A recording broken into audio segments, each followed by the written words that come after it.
Cerramos aquí la entrevista y nos vamos a abordar un asunto polémico. Ayer se lo contábamos. El exministro Juan Fernando López Aguilar es noticia por una cuestión muy delicada. Hay contra él una denuncia de malos tratos que ha llegado al Tribunal Supremo.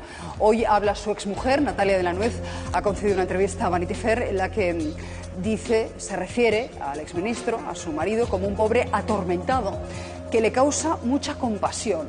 Aclara que ella no le ha denunciado. El proceso comienza por una denuncia de los vecinos. El exministro lo niega todo. El hombre que fue ministro de Justicia, quien aprobó la ley contra la violencia de género, está acusado de maltratar presuntamente a su mujer, de la que está en proceso de divorcio. Las denuncias se han presentado en Las Palmas, ya que los incidentes pudieron ocurrir en el domicilio familiar. La acusación más dura contra él es la de su excuñada. Habla de supuestos gritos, insultos y vejaciones. Voy a defender mi inocencia con respecto de unas declaraciones testificales que me imputan y que rechazo rotundamente. Me declaro inocente. Fuentes de la investigación aseguran que su exmujer sí ha admitido ante el juez los presuntos malos tratos, y en el edificio donde convivían algunos vecinos aseguran que los supuestos insultos y las discusiones fuera de tono eran habituales. Y el Partido Socialista adopta una medida radical: suspender de militancia a López Aguilar después de que éste así lo solicitara. También ha sido apartado de forma cautelar del Grupo Socialista del Parlamento Europeo. El exministro lo niega todo. Pero no puedo tolerar una acusación falsa, no puedo tolerar una acusación que me impute delitos que no han existido. Y acusa a su exmujer y a la familia de esta de falsedad. Soy consciente de que se me ha golpeado donde más me duele, cumpliendo una advertencia que había escuchado muchas veces. El caso ya está en el Tribunal Supremo, competente para investigarlo por ser el protagonista aforado. Bueno, la noticia ha removido al PSOE. Se redactó la ley contra la violencia de género, siendo este ministro titular de Justicia. Los compañeros de López Aguilar de momento son prudentes. Algunos alaban el gesto de apartarse del partido sin que nadie se lo pida. Muy entristecido, ni siquiera tengo capacidad para reaccionar, pero si él ha solicitado la baja temporal, será para cumplir con las prescripciones del partido. Creo que ha acertado.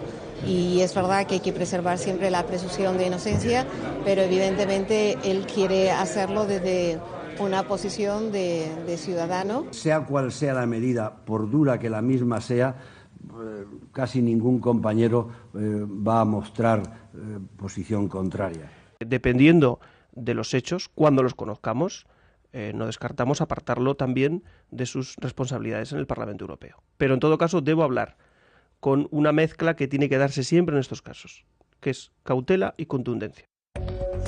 De momento, el escaño en el Parlamento Europeo lo mantiene. De todos los apoyos, el más incondicional, sin duda, lo ha encontrado en Beatriz Talegón. Su compañera de partido expresó a través de su Twitter todo su apoyo a quien para ella es un referente y dice: duele ver cómo algunos piensan que todo vale para cargarse a un genio.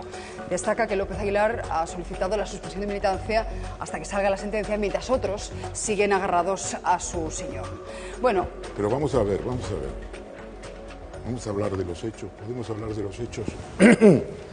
Este tema no está en el Supremo, no ha llegado al Supremo. Que el titular haya sido para vender a la prensa, eso es verdad. Es verdad, no ha llegado. Pero no ha llegado al Supremo. No ha llegado. Yo he llamado. Sí, ¿Y qué también quiere decir que no ha llegado al Supremo? Sí. No solo que no ha llegado, la carta y los documentos de la Fiscalía de Tenerife, sino que el Supremo tiene que formar una sala, tiene que nombrar un instructor, el instructor tiene que hacer una investigación, tiene que proponer medidas. Por lo tanto, lo del Supremo está utilizado como un gancho para vender la noticia. Punto uno. Ernesto, me rectifican, porque por la mañana nosotros llamamos al Supremo, nos dijeron que no había llegado, por la tarde nos dicen que sí, que ya les consta. Los indicios los ha remitido ya. Los ha remitido, pero el Supremo dice, va a tomar declaración. El Supremo tiene que formar una sala, tiene que nombrar un instructor y tal. Ayer cuando yo llamé me dijeron que no había nada. Pero bueno, insisto, el tema fundamental no es ese. Se inhibe un tribunal ordinario. ¿Pero por qué el Supremo? ¿De verdad que el aforamiento sirve para esto? Sí, pero vamos a hablar de los hechos, vamos a hablar de los hechos, porque si no ya pasamos a un debate sobre el aforamiento. Pero luego debatiremos sobre esto, que también es interesante, pero vamos a los hechos. Sí, pero vamos a los hechos, porque el aforamiento viene después. El tema es los malos tratos o no los malos tratos. Entonces, aquí hay un problema. Él tiene un divorcio conflictivo. Hay una denuncia de su hijo que es retirada. El caso se archiva. Y luego hay un incendio en la casa, Aparentemente va la policía y en base a unas declaraciones de los vecinos, pues se reabre la historia. La mujer ha declarado y ha dicho que no la ha denunciado. Digo yo, si no la ha denunciado, puede ser porque se ha olvidado de los malos tratos o porque no ha habido malos tratos. Yo creo, y lo denuncio abiertamente porque tengo elementos para hacerlo, no puedo precisarlos ahora, que hay una manipulación policial, judicial, contra el señor Juan Fernández López Aguilar y que los malos tratos es un invento total, que ni siquiera ya el hijo mayor, que es el hijo del anterior matrimonio, Viejastro, sí, ha mantenido, lo ha retirado, y ni la señora que ha estado casada con el señor Fernández López Aguilar le está acusando de eso. Es un montaje que tiene que ver con la situación en Canarias, donde él ganó en las elecciones, como sabéis, ganó, y además todo el tema de la justicia de género en Canarias ha tenido una repercusión muy grande, un gran enfrentamiento. Le han hecho un montaje y lo han conseguido. Porque aunque es un montaje que es una campaña política contra él. Porque efectivamente toda la idea de que en el incendio resulta que va la policía y resulta que habla... Bueno. Y me parece llamativa. A mí también. Bueno, me parece llamativa.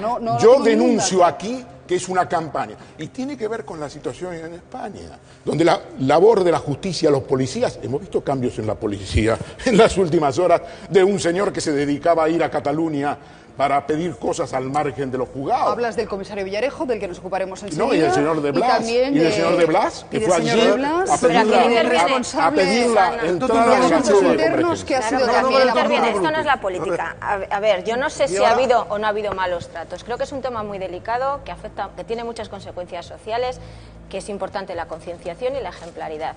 Hay un atestado policial porque van a la casa y hay declaraciones de los vecinos. Yo ahí no veo que intervenga la política y la policía entiende que se tiene que abrir una investigación. Hay unos indicios que el juez, luego hablaremos del aforamiento, también entiende que hay unos indicios suficientes como para remitir la causa al Supremo. A mí lo que me deja, que decida la justicia, pero a mí me deja estupefacta la entrevista de su exmujer. Y digo porque yo no sé si es verdad o es mentira. Primero por la frivolidad de salir en una entrevista con lo que se está montando, hablando como ella habla. Se la pregunta si ha habido denuncia y ella lo niega, pero al mismo tiempo que niega esa denuncia, sostiene que en todo proceso de divorcio siempre es violento. Ella utiliza la palabra violento. Yo creo que no tiene por qué ir acompañada la violencia en ningún caso al final. No solo que no, sino que no tiene que ir acompañado. Se le pregunta también a ella si ha presentado que cuándo empiezan los malos tratos. Ella no dice no han empezado, no ha habido nunca malos tratos. La contestación es eso es irrelevante. Oiga, no juegue con esa frivolidad. Si ha habido malos tratos, aunque usted primero tiene que presentar denuncia y luego cuando se le está preguntando por ello no conteste, porque el mensaje que se está trasladando a las mujeres es da igual si ha habido o no ha habido malos tratos. Por tanto, me dejan estupefactas esas declaraciones, Susana, y luego ya termino. Bien, el hecho de que la respuesta inmediata por parte del Partido Socialista, si él no se hubiese retirado y de él, es retirarse. Consecuencia, hay un clima de opinión que obliga que en casos como este está tan mal visto que tú te tienes que quitar de en medio. Posiblemente si fuésemos tan exigentes con los corruptos, o ellos se retiraban o los partidos los retiraban. Es otra lectura que también se puede pasar. Es la parte en la que no estoy de acuerdo. Yo no estoy de acuerdo con que el aforamiento les sirva para no tener un cauce normal en la justicia. Me parece que el aforamiento está para asuntos ideológicos, en la pelea parlamentaria, pero si es un asunto de malos tratos o de corrupción, personal, no debe salir. Estamos de acuerdo. Y luego, yo sigo sosteniendo, creo que los políticos tienen que dejar el cargo una vez que sean juzgados y condenados. O sea, ¿tú crees que tenía que haber esperado a la apertura del juicio oral? No, a ser condenado. ¿A ser condenado? Porque si no es condenado... A ver, este caso lo vamos a ver. Hoy he visto en la noticia de que Imbroda había sido imputado también, habían pedido la dimisión del presidente de Melilla y ha salido, el Supremo lo ha archivado. Pero mira, Miguel Ángel, eso que tú estás sosteniendo, Chávez y Griñán son responsables políticos de los seres. Según tú, entonces nunca se tendrían que largar. Yo quiero... No, para mí no puede estar tan bajo. Mantener en su puesto. Una responsabilidad política y otra responsabilidad penal. En este caso concreto, quiero que un juez diga que es culpable, porque... si deja el escaño de López Aguilar, nunca más lo recuperará, aunque sea inocente. No. Nunca más. ¿Es el caso de Demetrio Madrid?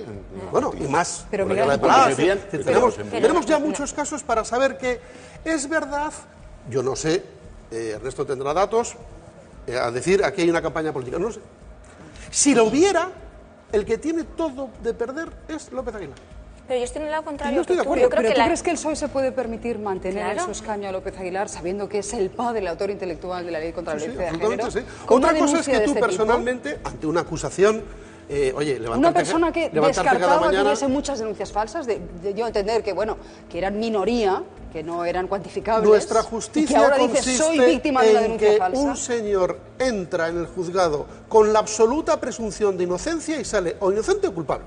Miguel, lo que no puedes es decir, no, como ya te ha sacado en los periódicos y la hermana, parece ser que la que ha hecho las declaraciones de que la insultaba es la cuñada denunciada. O sea, la hermana de la mujer. Esto es muy sencillo. A mí me parece... Que le den a la justicia los mismos medios que a la agencia tributaria y en 3 meses hay sentencia. Mientras eso no ocurra y esto se alargue 5 o 6 años, no se puede hacer. Pero yo añadiría una cosa, mientras se decide, yo creo que los partidos están obligados a ser ejemplares, que el cargo público, cuando tú tienes una responsabilidad, déjame ahora terminar, Miguel Ángel, cuando tú tienes una responsabilidad pública, tienes unos privilegios y tienes unas obligaciones añadidas. Si te ves implicado en un proceso como este, donde estás siendo investigado, por decencia y por mensaje que tú trasladas a la ciudadanía, no pasa nada porque te apartes. ¿Por qué no puede volver a la política? Al contrario, luego puede perfectamente el Partido Socialista recuperarle. Lo que no puedes hacer es sostenerle ahí. En cuanto tú te veas implicado en una investigación, sea de este tipo o sea de corrupción. Es mi opinión. Es que en otros países se marchan simplemente por mentir o porque les han pillado que mentían por una multa. Bienvenido sea, es una cuestión de ética. Si en otros países me parece muy bien. Lo que yo estoy diciendo es que aquí ahora mismo hay una corriente contra los políticos y si un juez quiere, te echa de la política porque te imputa. Y, oye, la noticia es de hoy. Aquí se ha pedido en España la dimisión de Imbroda, ¿eh? Hoy la noticia es que el asunto está archivado. Y si hubiera dimitido, ¿qué había pasado? Pero tiene que todo ver, el mundo diciendo... ¿De qué estamos hablando en el caso de Imbroda? Una cuestión administrativa, no tiene nada que ver con un caso de corrupción. Yo insisto, me parece que es un asunto muy turbio, muy feo, no tengo datos y sí que me centro en la polémica de que tenga que ser juzgado por el Supremo, eso no lo puedo entender. Pero bueno, vamos